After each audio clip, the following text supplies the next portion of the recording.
This is the brand new Nubia Z70S Ultra. And this is the Vivo X200 Ultra.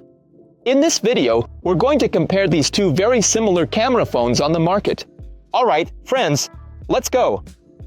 Hey friends, this video was translated using a neural network, so the sound quality isn't the best. If you want to listen to the original sound from a smartphone and hear the audio recording test, just follow the link in the description to our original video. Both smartphones are fully charged. And now, let's go shoot some video. Friends, as usual, our first test is the front camera on the Z70S Ultra. The front camera can only record in full HD at 30 frames per second, which, of course, is really not serious at all for the year 2025. So, on the Vivo X200 Ultra, we're currently recording in 4K at 60 FPS.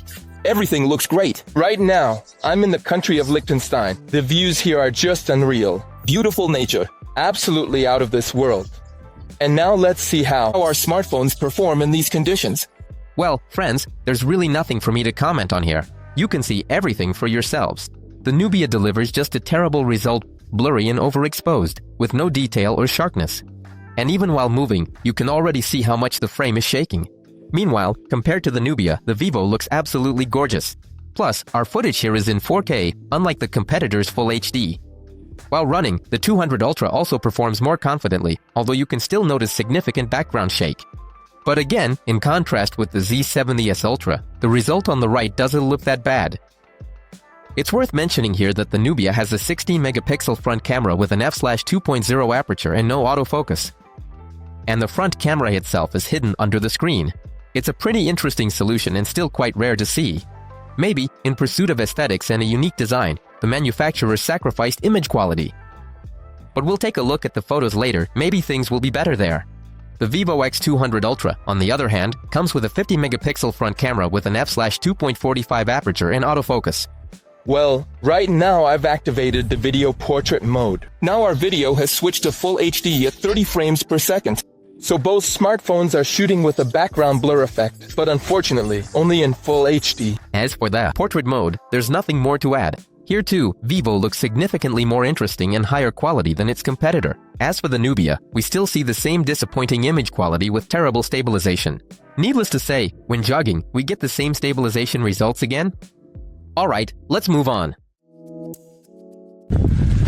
Friends, right now I've activated the ultra-wide-angle lens, Nubia and Vivo, and this is what the picture looks like. Both smartphones can record in 4K at 60 frames per second. What's cool is that Nubia can shoot with the widest angle.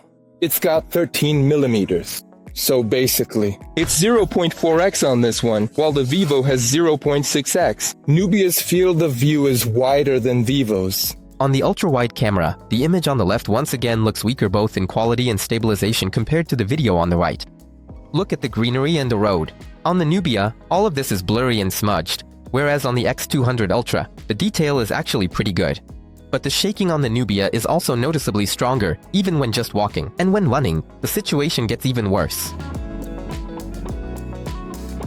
And now on the Nubia, I've enabled enhanced stabilization.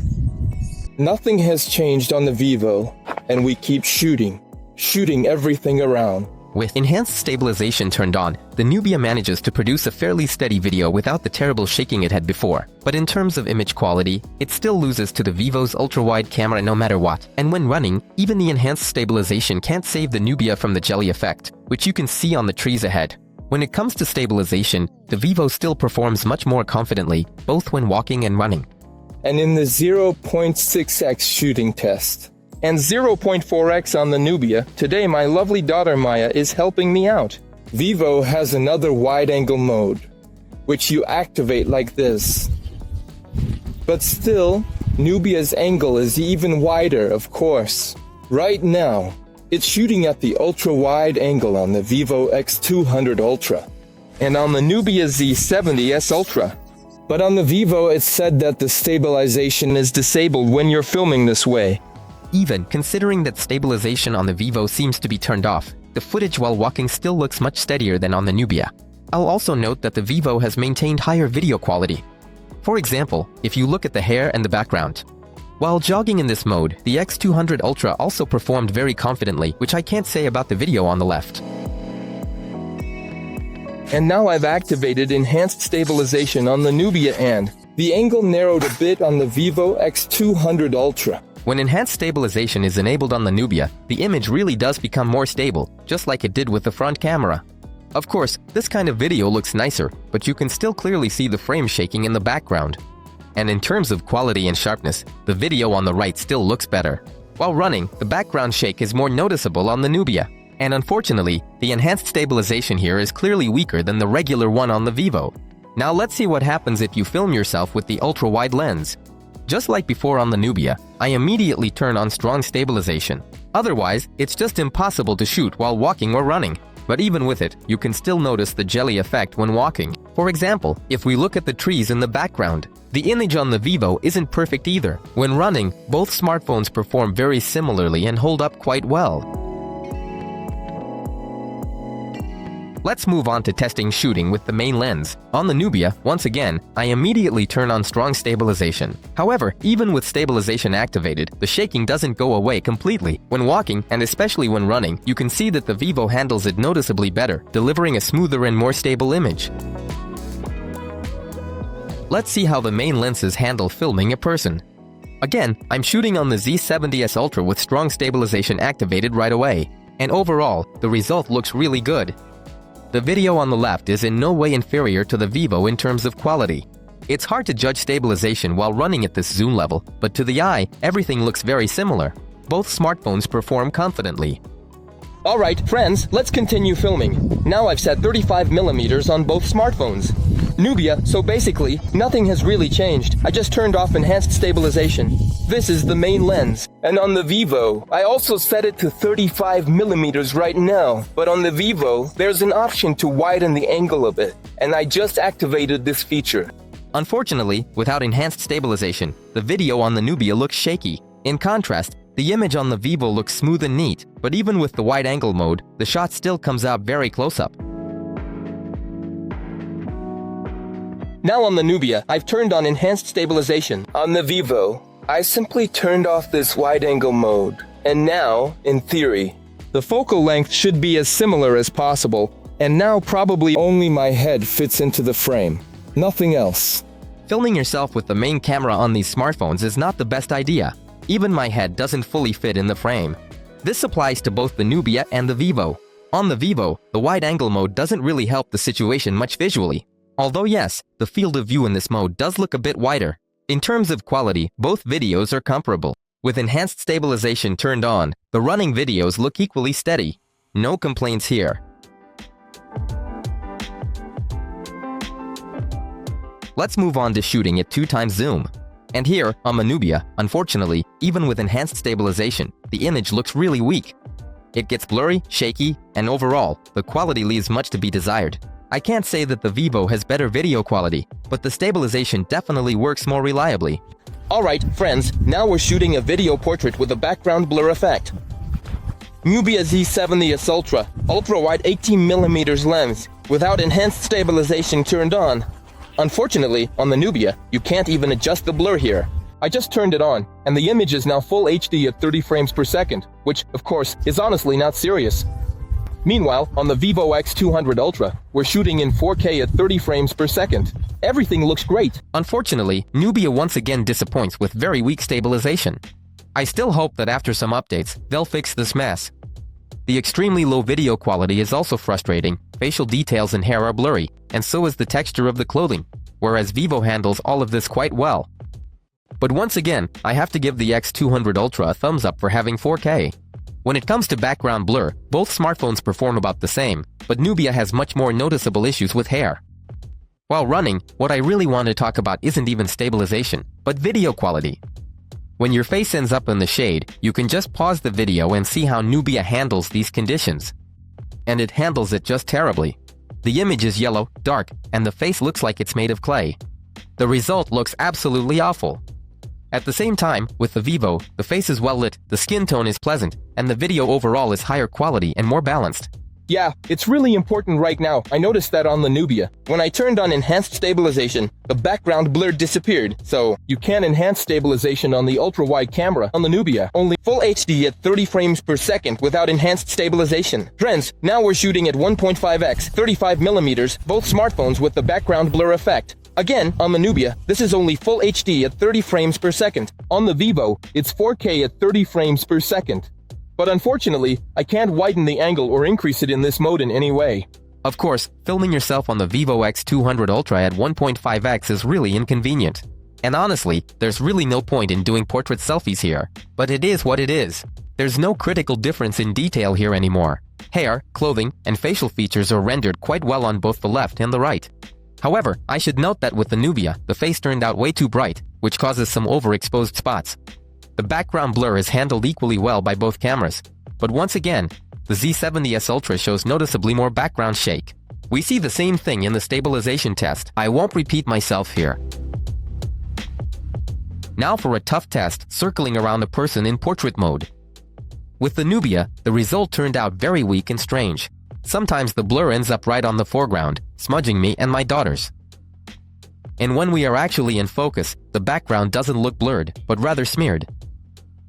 And do I even need to say again that the image shakes terribly and looks smeared with no detail at all? On the Vivo, of course, the result is smoother and higher quality, but unfortunately, there's no blur at all, at least until the smartphone is right up close to us.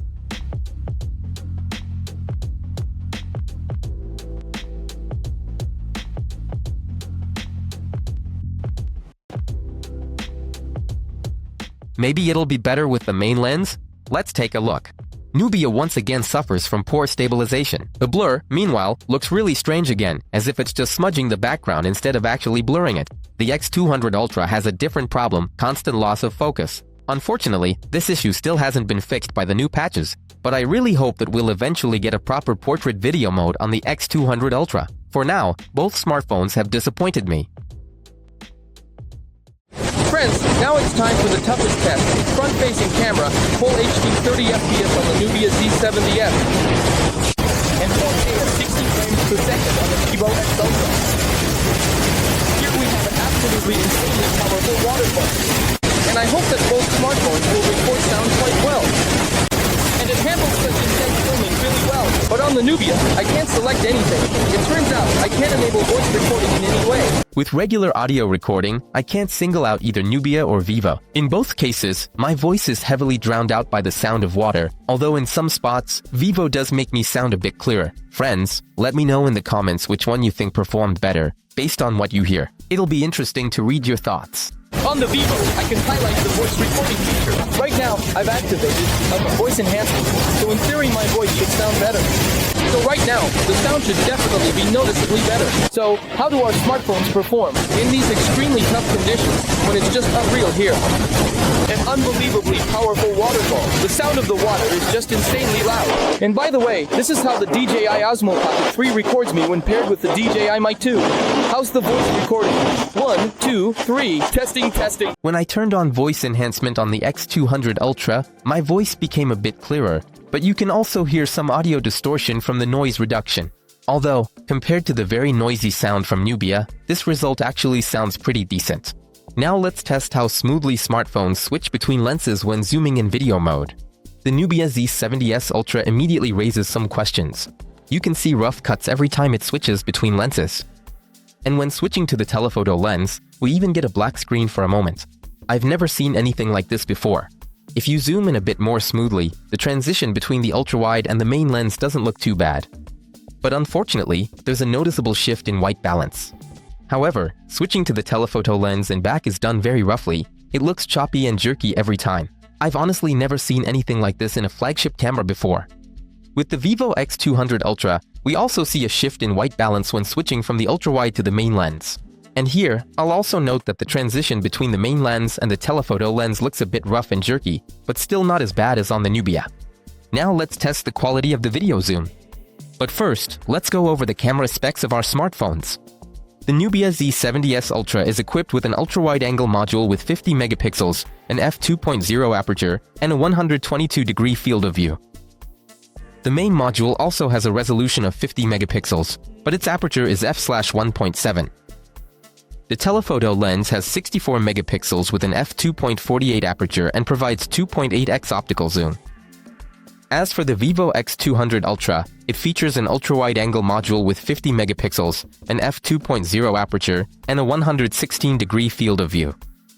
The main module is also 50 megapixels with an f1.69 aperture.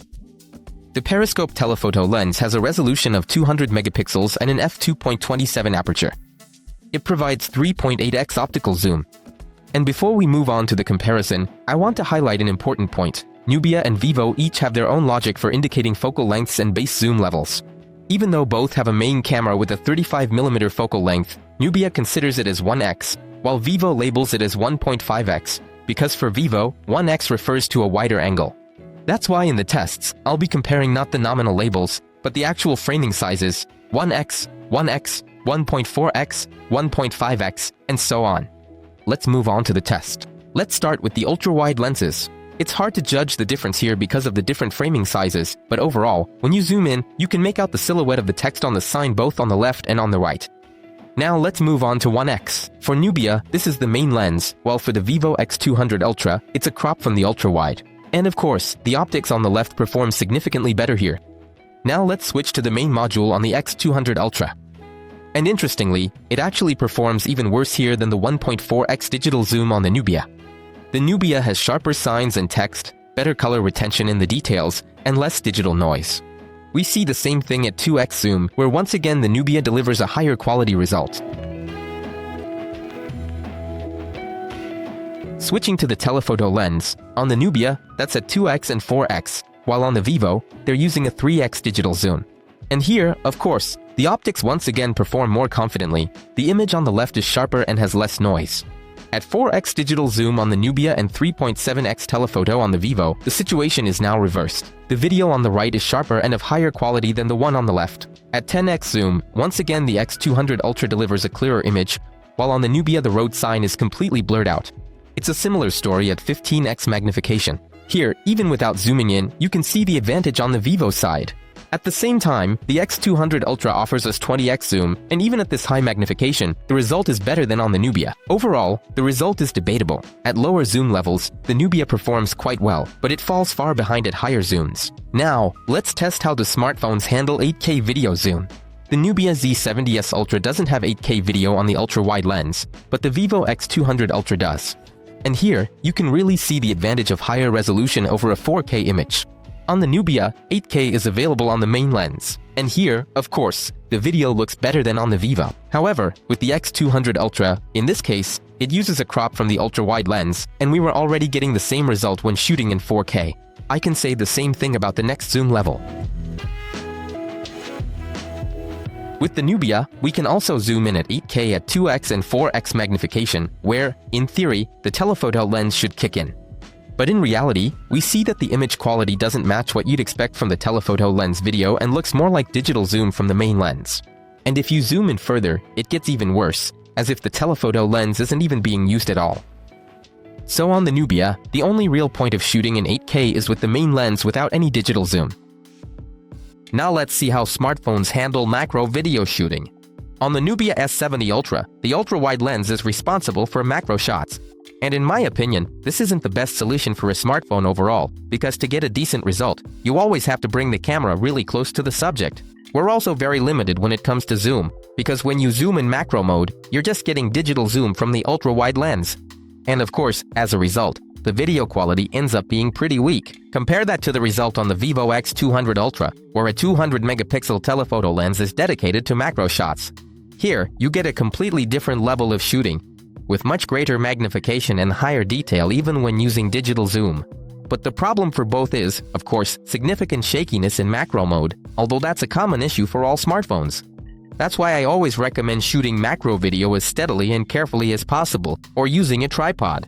Now let's test how smartphones handle slow motion recording.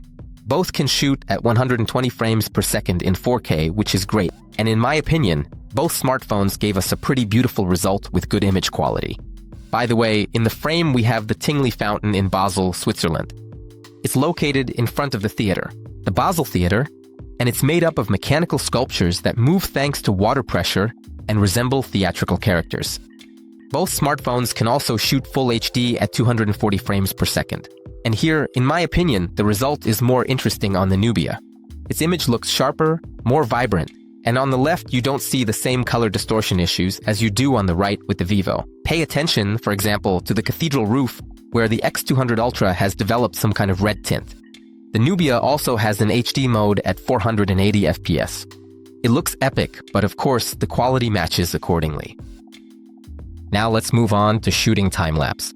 Both devices can shoot in this mode in 4K, and with good lighting they deliver a decent result. But as soon as the light fades, the time-lapse on the Nubia becomes noticeably darker and noisier. With the Vivo, even at dusk, the image remains clearer and brighter. And in these conditions, it clearly looks like the better choice. Nubia has a feature that lets you shoot multi-camera video simultaneously from several cameras, whether it's the front or the main camera. It sounds interesting, but in reality, the result turned out to be pretty mediocre.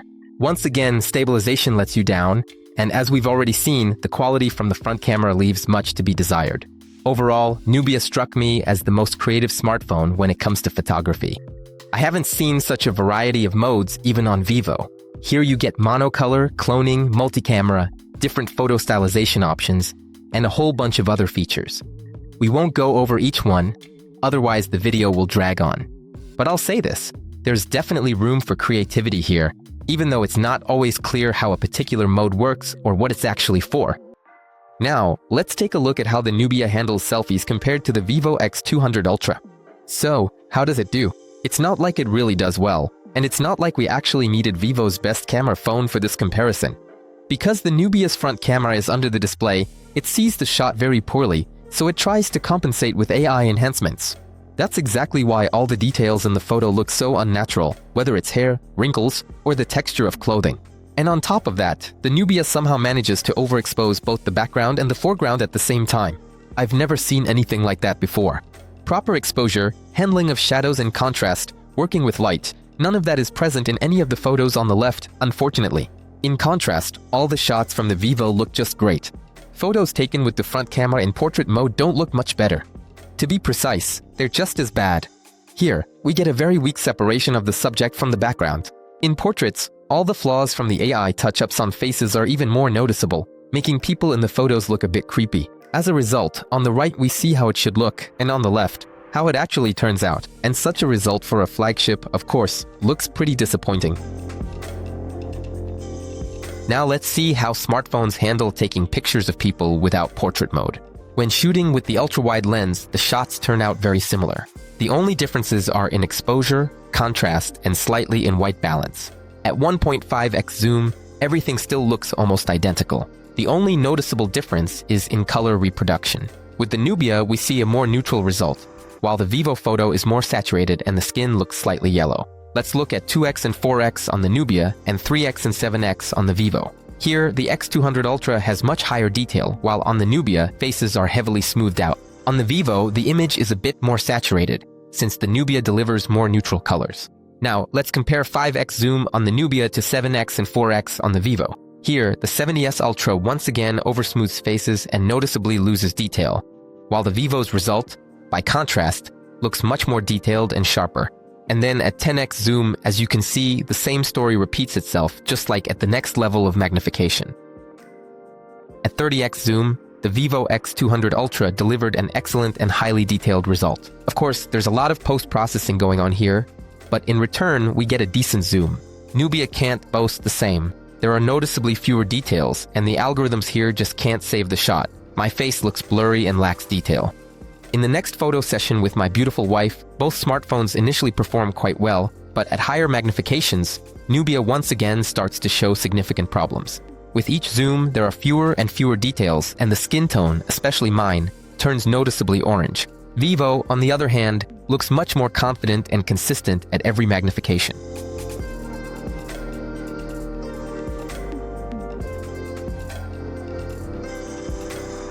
Now let's move on to testing portrait photos with the main camera module. The blur is set to f/2.8 on both devices. And here I immediately want to point out something odd. On the Nubia, two lenses are designated for portrait photos, the main 35mm lens and the 70mm telephoto lens. However, for some reason, we don't have the 70mm option when activating portrait mode, and after 50mm it jumped straight to 85mm. Honestly, I don't understand why they did a digital crop from the telephoto lens. If you have any ideas, friends, let me know in the comments. I'd be really interested to read your thoughts. In the first photo, the results are pretty similar in terms of quality. The background blur is neat on both, although for some reason it's much stronger on the Nubia than on the Vivo. It looks more like f/2.0 than f/2.8. There's a slight difference in color reproduction. In the second shot, it's the same, the only difference is in the color reproduction. On the Vivo, the picture is more vibrant, but in the third photo, the color reproduction is pretty similar. Now the difference is in the quality. The Nubia has noticeably fewer details, and the face itself looks blurred. There are also some minor errors along the blur boundary. Individual stray hairs are blurred out. On the Vivo, though, they are clearly visible. At 135mm, the Vivo X200 Ultra also delivers an excellent result in every aspect. High detail, well-done blur, and natural color reproduction. Now, let's move on to my photo shoot. In the first photo, the face on the Nubia is too dark, while the sky is almost completely blown out. But on the Vivo, the picture is just excellent. No complaints here. In the next shot, it's the same story. On the Nubia, the sky is completely white, and the skin tone is just kind of brown. Third shot. Here, the Nubia gives the skin tone an orange tint, and the sky is still just as white. Vivo, on the other hand, shows us a beautiful and, most importantly, high-quality image with a natural skin tone.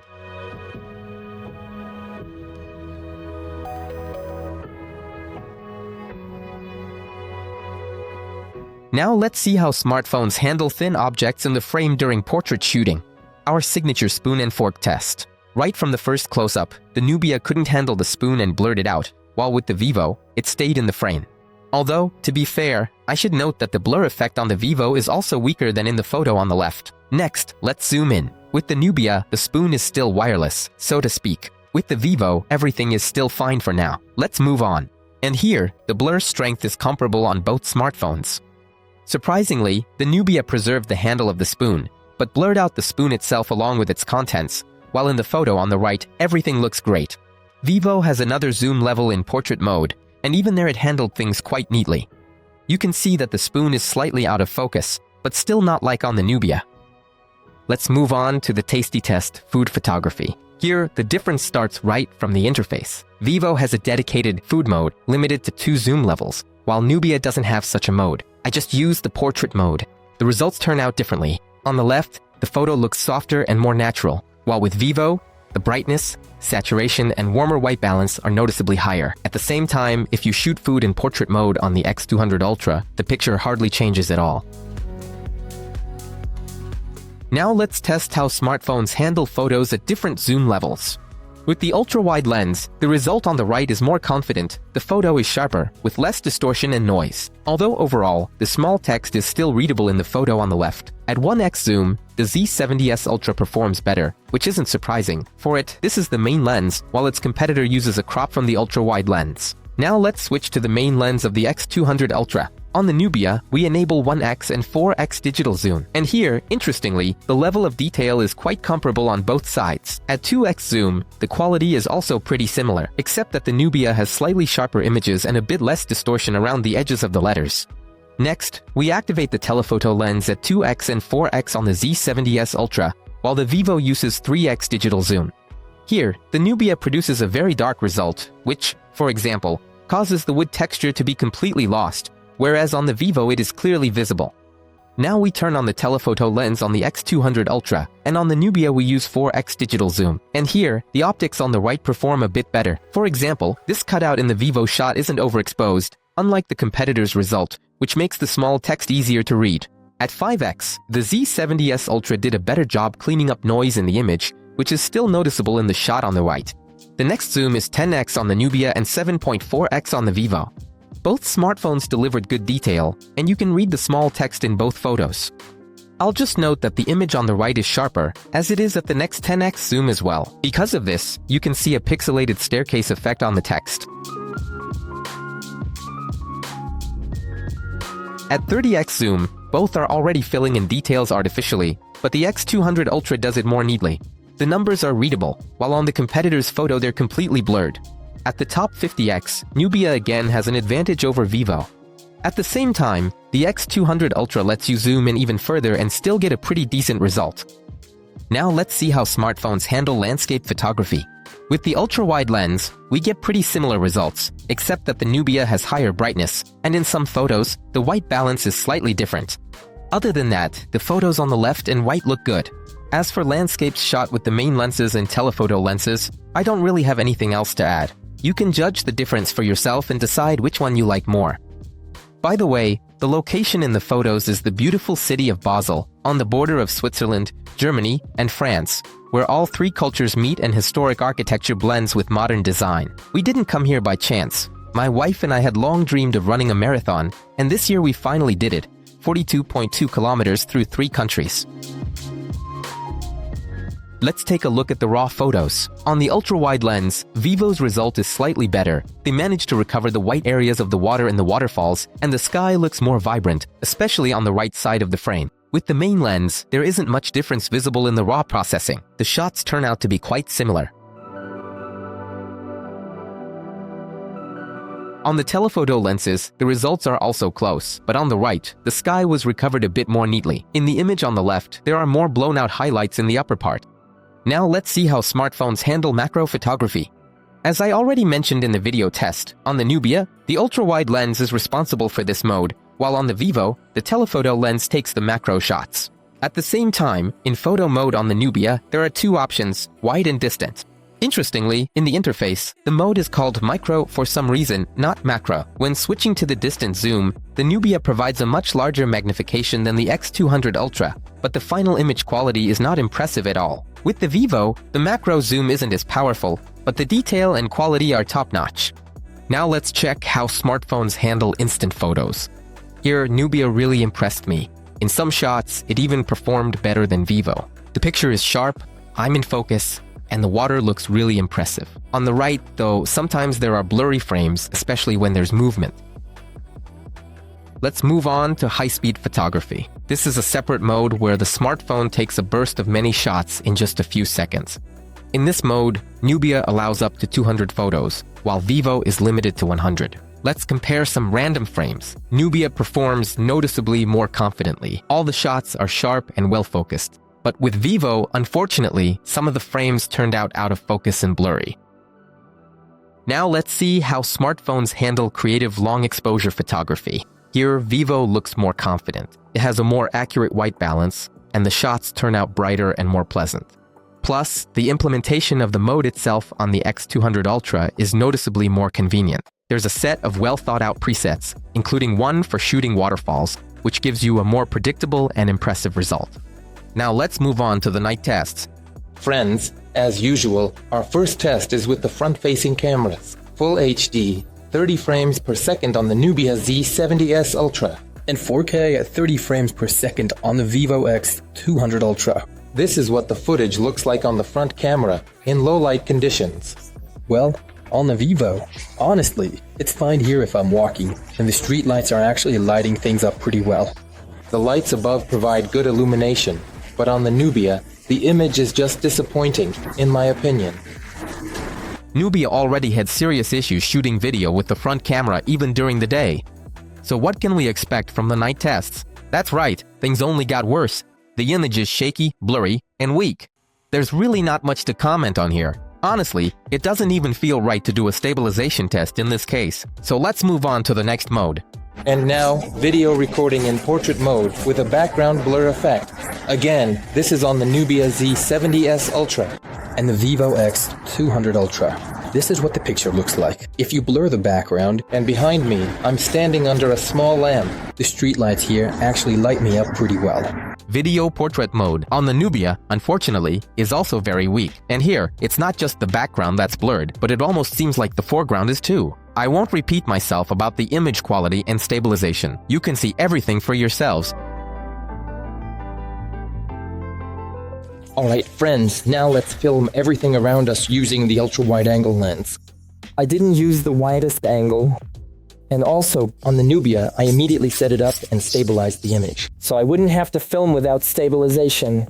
When shooting everything around in this kind of lighting, the Vivo performs noticeably more confidently. It has less noise and a wider dynamic range. Just look at the lamps, which are blown out on the Nubia. And overall, the image quality on the X200 Ultra is much more pleasant. As for stabilization, here the Nubia actually performed no worse than the Vivo and handled itself quite well during a run. And this is what the footage will look like if you film yourself. In the low light conditions, I hope the smartphone still produced a decent image. Ultra wide, filming myself 4K, 30 frames per second. The enhanced stabilization is enabled on the Nubia. When filming myself again, I have to point out that the dynamic range on the Vivo is noticeably wider. For example, when my face is directly lit. On the Nubia, my face gets blown out, while on the Vivo you can see me perfectly. The image quality is also noticeably better on the Vivo. On the Nubia, you can see blurring and less detail in the clothes and face. Plus, there are strong distortions in color reproduction. Nubia actually handles jogging pretty well, but so does the Vivo. Okay, and now let's continue filming everything around us. The lens is 35mm. That's the focal length. When filming everything around with the main lens, Nubia doesn't show as many noise issues. However, the lights are still more blown out than on the Vivo. I'll also note that while the video on the Vivo is a bit shaky, at least there's no blurring like in the video on the left. Another difference is the color. The video on the Vivo comes out noticeably more yellow than on the Nubia. Stabilization on both smartphones didn't perform very confidently, but again, I'll point out that with the Nubia, we see blurring that isn't present in the video on the right. And now we're filming at 35mm, filming myself using the main camera module. So the Nubia Z70S Ultra, this is 35mm, 4K, 30 frames per second. On the Vivo X200 Ultra, I'm shooting with the main 35mm lens, but I widened it a bit. When filming myself, I have to praise the Vivo again for handling the lighting more delicately. With direct lighting from a flashlight and in the shade, the image looks fine, and my face is clearly visible. Whereas with the Nubia, there's a strong overexposure when the light hits my face directly. For example, the hood on my jacket is also partially overexposed. And unfortunately, with the Nubia, we see slightly weaker detail and sharpness when you look at the clothing, face, or hair. As for the Vivo, I have only one complaint. It's the 1.5x zoom, which makes it basically impossible to film yourself in a normal way. Although, if you're filming someone else and not yourself, this zoom works fine and is actually quite convenient to use. In the stabilization test, both smartphones performed quite confidently, but it's noticeable that the background shakes more in the video on the left. Now on the Nubia Z70S Ultra, I've enabled enhanced stabilization. In theory, the image should have zoomed in. On the Vivo X200 Ultra, I removed the wide-angle extension, so now, in theory, only the head fits in the frame. It's unclear whether it's because of the enhanced stabilization being turned on or the lighting, but with the Nubia, something terrible happened to my face. The skin tone became overly saturated and orange. At the same time, on the Vivo, my face looks perfectly normal. When running, though, both smartphones performed pretty well. The image doesn't get blurry or shaky, but honestly, I don't really see the point of filming yourself this way. Your face just takes up almost the entire frame. So now we're shooting a video portrait, which has a background blur effect. Again, the lighting is coming at me here. Basically, my face is a little bit lit up. On the Nubia, it's full HD at 30 frames per second. And on the Vivo X200 Ultra, that's 4K at 30 frames per second. I absolutely do not recommend taking portrait photos in low light with the ultra-wide camera on the Nubia. And you can see for yourself why. The image is blurry, with no detail whatsoever. The skin tone looks sickly pale, the face is overexposed in places, and even the background blur looks kind of uncertain. In contrast, the image from the Vivo looks much nicer. Well, in terms of stabilization, here again the X200 Ultra works much more confidently than its competitor. Friends, and this is what the video looks like at 1.5x If you're shooting with the background blur effect. I don't see any point in shooting like this. But honestly, your face gets cropped a lot on both smartphones. When shooting a portrait with the main lens, both smartphones performed poorly. With the Vivo, everything is out of focus, and with the Nubia, the background blur seems to work fine, but again, the face turned out overexposed in orange. Now let's move on to a more challenging test, tracking around the person. With the Nubia, both when filming yourself and here with the ultra-wide lens, the image just looks terrible. The blur effect is inconsistent and sometimes even blurs the foreground. And as always, the stabilization is basically non-existent. With the Vivo, the image looks better, but there's almost no background blur.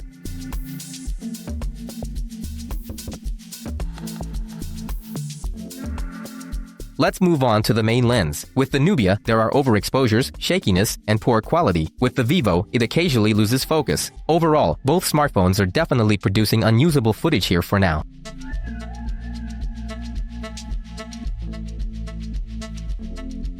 Now let's see how smartphones handle video zoom in low light conditions. With the ultra-wide lens in low light, the image from the Vivo looks better, there's less noise, more detail, and, for example, the road sign here is quite distinguishable, which can't be said about the image on the left. Let's switch to the main lenses, 1x zoom on the Nubia, 1.5 times on the Vivo. And here, the result is debatable. The Vivo has more noise, but at the same time, small text is more readable.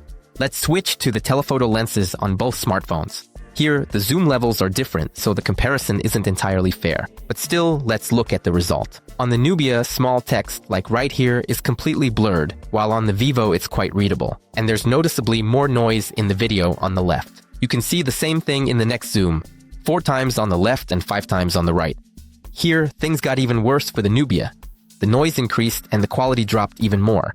Meanwhile, the image on the Vivo looks much sharper and higher quality. And once again, the text is easy to read. I won't repeat myself about the other zoom levels. At every magnification, the Vivo performs better, and we don't even need to zoom in on the details to see it. Now let's check if it makes sense to use 8K shooting in low light conditions. As we remember, only the Vivo has 8K on the ultra-wide camera. And here, of course, the video on the right looks much better than the result from the Nubia. However, we had the same situation in 4K. On the main lens, 8K is now only available on the Nubia, but there's no advantage to it here. If we zoom in to 1.4x, interestingly, the result on the left turns out to be a bit more confident. At least here you can see the outlines of the letters, whereas on the X200 Ultra they're blurred out. But at the next zoom levels, there's really no point in 8K anymore. The video on the right turns out to be higher quality, sharper, and with less noise. Now let's see how smartphones handle taking selfies in low light conditions. Nubia didn't shine in the selfie test even during the day, and here things got even worse. Both regular and portrait shots look really disappointing. I have no complaints about Vivo, though. The selfies are of the highest quality and look great. Now let's see how smartphones handle taking photos of people. With the ultra-wide lens, the results in both shots are similar, but the Vivo has slightly higher exposure. When switching to the main lens, it's basically the same story. 2 and 4 times zoom on the Nubia, and 3 and 7 times zoom on the Vivo. Here we can see that the X200 Ultra captures more details on the face and clothing, while the Z70 Ultra shows the background better, whereas on the Vivo there's some kind of strange haze in the back. But when it comes to high zoom levels, the Vivo doesn't give the Nubia a chance. The X200 Ultra has much higher detail. As for the Nubia, not only does it lose in terms of detail, but there's also some blurring appearing here.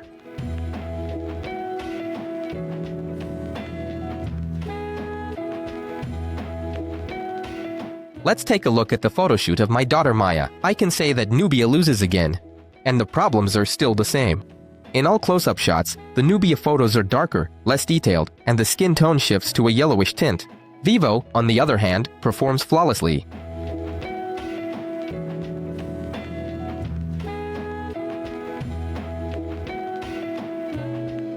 Let's move on to the night portrait test. Once again, I set the same blur value on both smartphones. In the first photo, Nubia shows a rather weak result. The detail on the face, hair, and clothing is poor, and overall, Maya looks kind of out of focus. The hair is also cut out pretty roughly, and as a result, the photo on the right looks significantly better.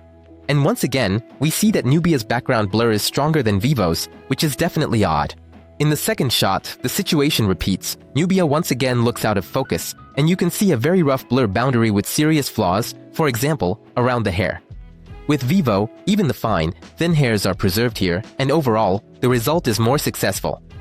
The third photo. And here, finally, on the left we get a decent result. Good detail, no out-of-focus effect, and the blur isn't as rough anymore, but it still doesn't quite reach Vivo's level. On the right, the blur boundary is still handled better, while the Z70S Ultra still blurs and erases hair in some areas. Now, our joint photo session. At 35mm, the Nubia still has the same issue with a very harsh background blur. There's also a difference in color reproduction. On the Nubia, the image is a bit warmer, which gives the skin an orange tint. At 50mm, the Nubia preserved more details on the face and clothing, but once again, the Z70S Ultra has issues with the blur boundary.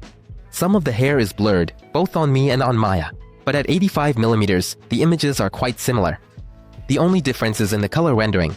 Nubia gives more saturated, warmer colors, but the skin tone ends up being an unnatural orange. Vivo, on the other hand, maintains more natural colors. At 135mm, Vivo looks very high quality, high detail, natural color reproduction, and well done blur. There's really nothing to criticize. And now we're testing the photo zoom in low light conditions. When shooting with the ultra-wide lens, the Vivo X200 Ultra handles it much better. On the Nubia, the sign is overexposed, making the text impossible to read. Let's switch to the main lenses. And here again, the Vivo performs better. The Z70S Ultra produces an overexposed image with less detailed text. 2 and 4 times zoom on the Nubia versus 3 and 7 times on the Vivo. The result here is almost identical. Both flagships performed well. 4 times zoom on the Nubia and 3.7 times on the Vivo. Here too, both smartphones deliver a very good result. The text is sharp and perfectly readable. When it comes to detail at 5 times zoom, the smartphones also perform almost the same. 10 times zoom on the Nubia and 7.4 times on the Vivo. Here, the Z70S Ultra gives us an incomprehensible blur instead of text, while on the Vivo everything is fairly legible. Let's look at 10 times zoom on both smartphones. And here, the Nubia actually does better. On the Vivo, the text is clearly smudged. 30 times zoom. The Vivo X200 Ultra doesn't give its opponent a chance. The text is perfectly readable, while on the Nubia it's just a blur. At 50 times magnification, it's the same story. For the Nubia, 50 times is the limit, while the Vivo actually has up to 105 times zoom. And the result here is, overall, not bad. Of course, you can't see the small text at all, but you can make out the larger labels. Let's move on to landscape photos. When shooting with the ultra-wide lens, the Vivo X200 Ultra produces brighter shots. The sky on the X200 Ultra is noisy. On the main lenses, both smartphones deliver good results. Here we can see that all the shots are quite sharp, with natural color reproduction and good detail. The only differences we see are in exposure. Vivo produces brighter photos. Nubia's photos, on the other hand, are exposed more correctly, without blown-out highlights or overly bright areas. Now let's look at 2x and 4x on the Nubia, and 3x and 7x on the Vivo. Here, Nubia delivers a good result, while Vivo shows noise and a strange haze. Let's move on to the raw photo test in low light conditions. On the ultra-wide lens, both smartphones deliver a pretty disappointing result. The images are very noisy, everything is full of artifacts, and on the Nubia, the signs are also overexposed. It's just impossible to look at shots like these. Switching to the main lenses, the situation with the Vivo got a bit better. There's clearly less noise. With the Nubia, there are no changes at all. Let's look at 2.4x on the Nubia and 3.7x on the Vivo. On the Nubia, there's still way too much noise, and we couldn't get rid of the overexposure on the sign, even with post-processing. On the Vivo, there's clearly less noise and no overexposure on that sign. The text is quite legible. By the way, I shot all of this in Bern, probably the biggest party city in Switzerland. This is how it's lit. Wow, there are some guys singing in Russian over there. Yeah. It's dark, there's barely any lighting, but people are sitting in the park, singing songs in Russian. It was unexpected and really atmospheric. Let's compare how smartphones handle nighttime shots of the moon. With the main lens, there isn't much of a difference, but as soon as you start zooming in, Vivo immediately pulls ahead, beautifully enhancing the details, while on the Nubia, the image turns into a dull yellow blur.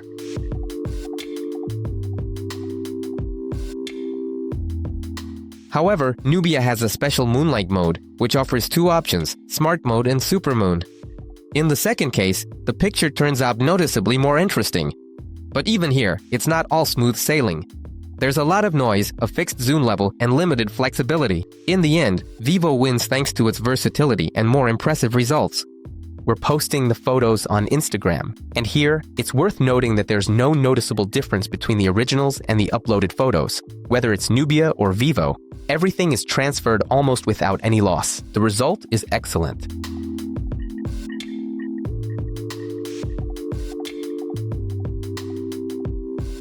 Let's take a look at what we have in terms of batteries. The Nubia Z70S Ultra is equipped with a 6600 mAh battery with a silicon carbon anode. This technology is now being used more and more often in new smartphones.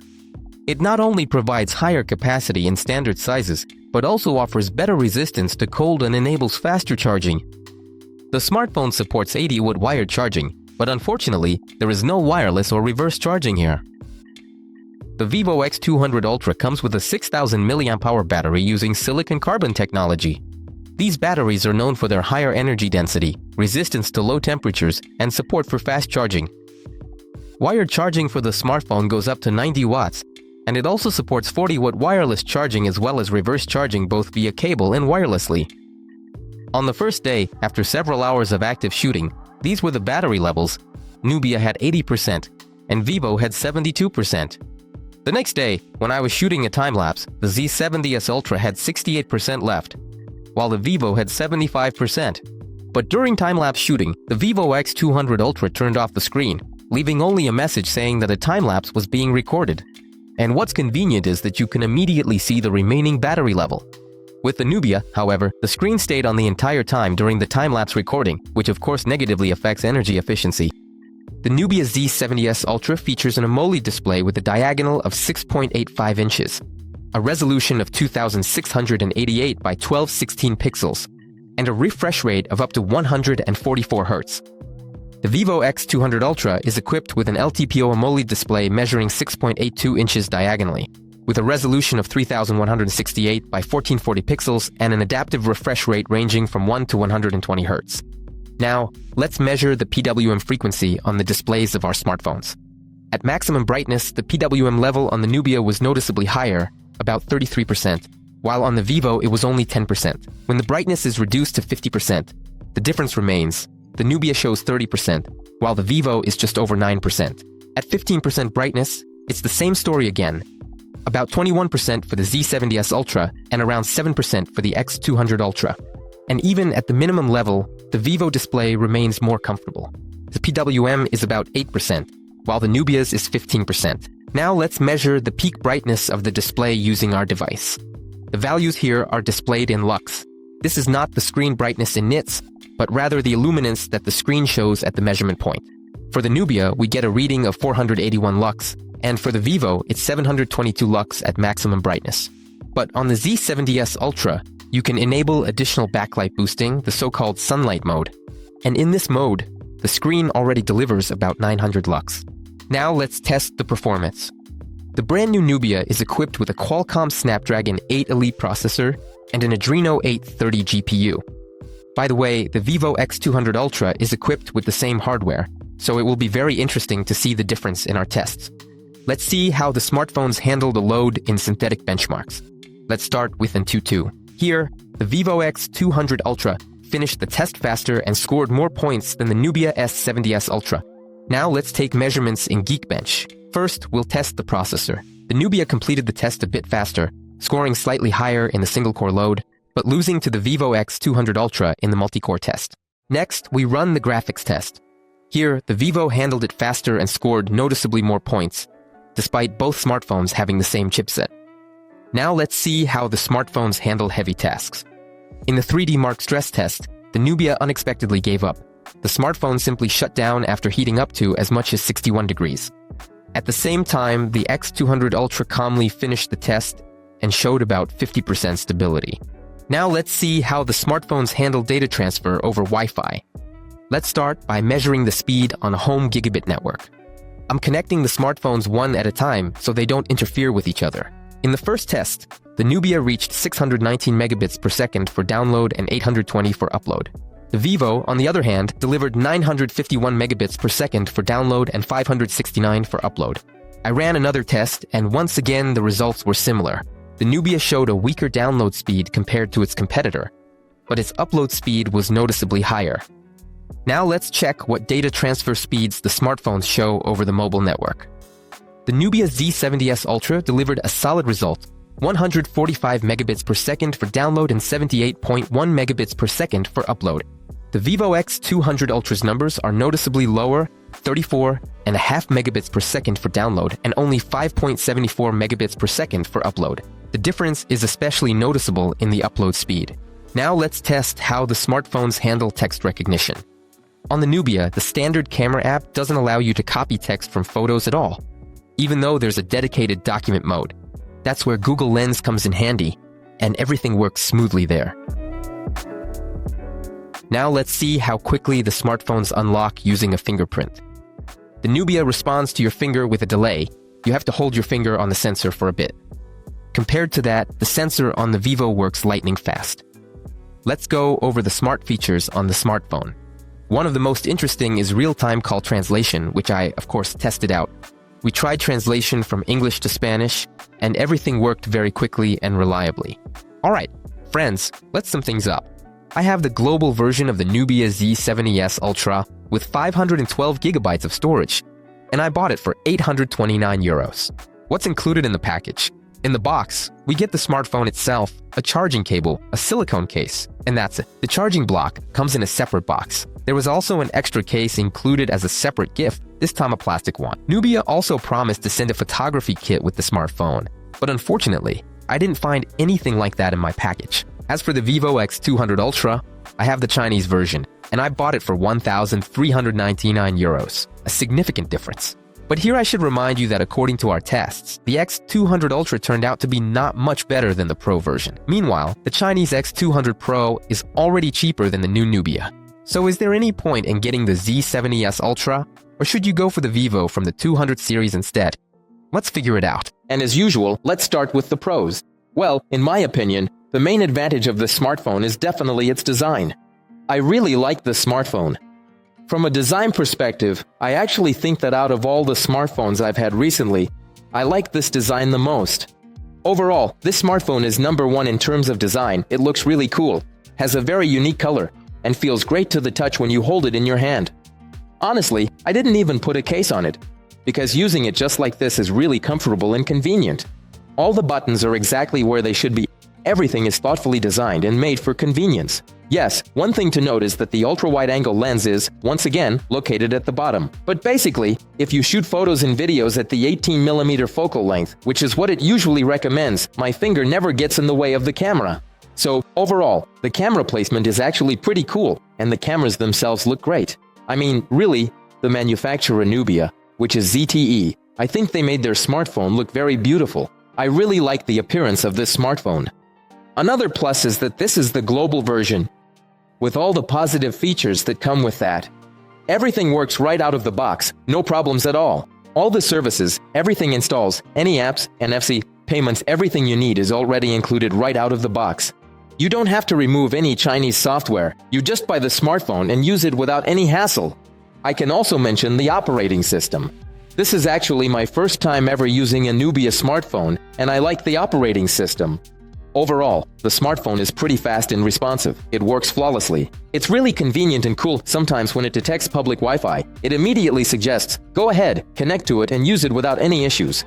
When I took it with me on a trip, I basically had no problems at all. So, it works quickly, smoothly, and honestly, it's as convenient as it gets. Probably one of the main advantages is this 35mm lens. And honestly, it takes really good photos and videos in good lighting conditions. In fact, in some aspects, this main 35mm lens even outperformed our top-tier smartphone, the Vivo X200 Ultra.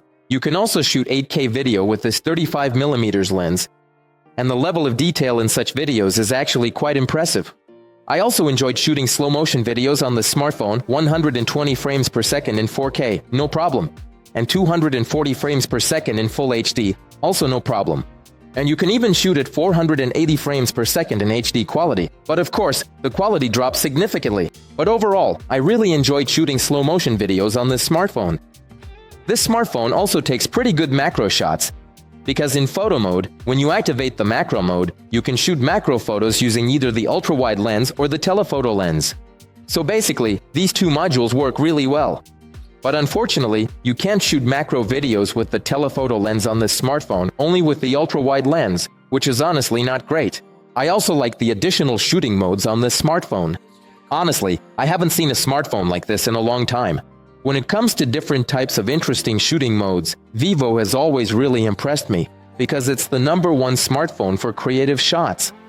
But when I got my hands on the Nubia, it was just on another level. I mean, just looking at what I'm seeing here, the number of different modes. Just on the main page alone, there are 12 of them. But if you tap the edit button, there are 10 more different modes available. I think Nubia has implemented the largest number of cool modes out there. So for people who love to get creative with their smartphones, I think this phone is just perfect for that. Another advantage, although it's definitely debatable, the Nubia has a built-in call translation feature. Right during a conversation, you can translate speech from one language to another. It works pretty quickly and conveniently. But there's one big catch. Your language might not be supported yet, because the list is pretty limited, so I can't really count this feature as a full-fledged advantage.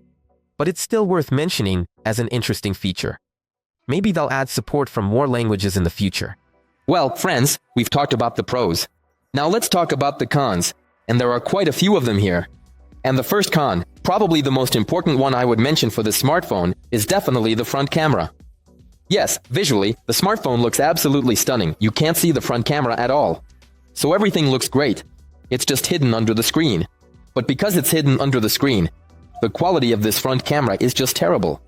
During the day, it's somewhat acceptable. You can get photos and videos that are more or less okay.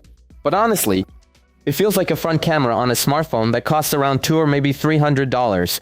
So it's really a super low-end level of front camera shooting, since video recording on this smartphone is only available in full HD at 30 frames per second. In other words, the front camera just can't perform any better here. Nubia is marketing this smartphone as a camera phone. It even says Photographer Edition right here. So, I guess it's supposed to be for photographers. But apparently, photographers don't use the front camera at all. Both the photos and videos the smartphone takes are honestly terrible. And if it gets even a little bit dark, well, I haven't seen such awful quality from a front camera in a really long time. The idea of putting this front camera under the screen, hiding it away just to end up with such disappointing quality, I just don't get it at all. I definitely wouldn't use this front camera for taking photos or shooting videos. Another downside is the terrible stabilization on this smartphone.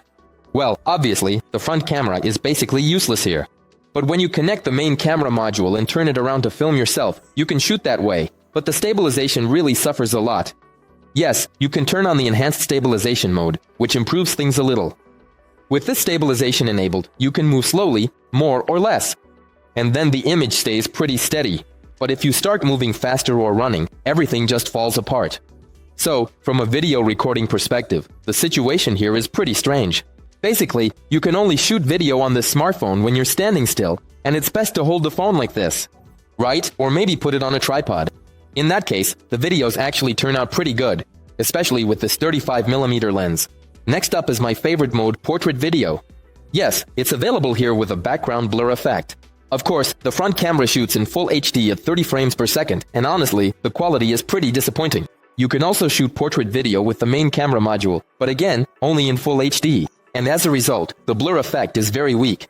And the worst part is that when you activate this portrait video mode with the background blur effect, you can't enable enhanced stabilization on the smartphone at all. In other words, there's simply no stabilization. Here it says OIS system, which means optical image stabilization. So basically, it's an optical stabilization system. But this thing doesn't work here at all. And even with very slow movement, the camera shakes like this. So basically, the image just wobbles back and forth. You could probably stabilize it, but you'd have to run it through additional software and crop the image. So there are a lot of consequences that come from this. So stabilization in portrait mode doesn't work at all.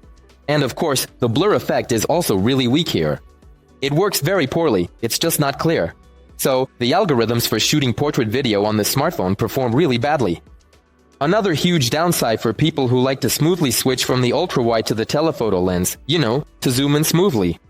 With this smartphone, you just can't do that at all. This is probably the first smartphone I've ever used where video zooming is implemented so poorly. Because there are constant switches, right? I mean, the switches are really noticeable, the image freezes, sometimes there's even a black screen. And at that moment it switches and then continues zooming. It's impossible to shoot like that. So, for example, if you go to a kid's morning performance, right? Or you take this camera to a concert, you just won't be able to smoothly zoom in and out with the smartphone at all. Yes, at the same time, of course, the Vivo X200 Ultra handles this a million times better. Its zoom shooting is just amazing. Yeah, well, sometimes, there's a transition, and it's clear that the white balance jumps a bit when switching to the telephoto lens. But still, in terms of zooming, it's obvious that the image on the Vivo X200 Ultra turns out a million times better than on the Nubia Z70S Ultra. Another huge downside is the very strange focal lengths. In photo mode, by default, I have 18mm, 35mm, and 85mm. But at the same time, look, friends, magic. 18mm is basically a crop from the ultra-wide lens, which is right here, it's a crop. So, in reality, the maximum focal length here is 13mm. But every time I use it, like, I turn on the smartphone, right, I activate it, it immediately defaults to 18mm. And the same goes for the telephoto lens. The telephoto here starts at 85mm. So where are the 70mm? That is, the focal length the telephoto lens is actually designed for by default. And in photo mode, there are only 3 focal lengths available. Those are 18mm, 35, and 85. It's not clear why. In portrait mode, again, well, here we have 35mm, then 50mm, and 85mm. Again, where are the 70mm? You can't really change the focal lengths flexibly here. There are only 3 focal lengths available for portraits, basically. And in this regard, it's really unclear why Nubia implemented it this way. I absolutely don't get it, and I think it's super inconvenient. The next point is shooting in RAW. Honestly, I definitely wouldn't recommend this smartphone for shooting RAW photos in low-light conditions. The shots turn out very noisy, and most of the time, there's nothing you can do about it. Again, these repeating things. We have a Pro mode where you can shoot RAW photos, and also a night mode and a Milky Way mode. By the way, why it's called Milky Way is totally unclear, but there's a separate night mode, right? But how is it different from Pro mode? Honestly, I just don't get the point of this mode at all.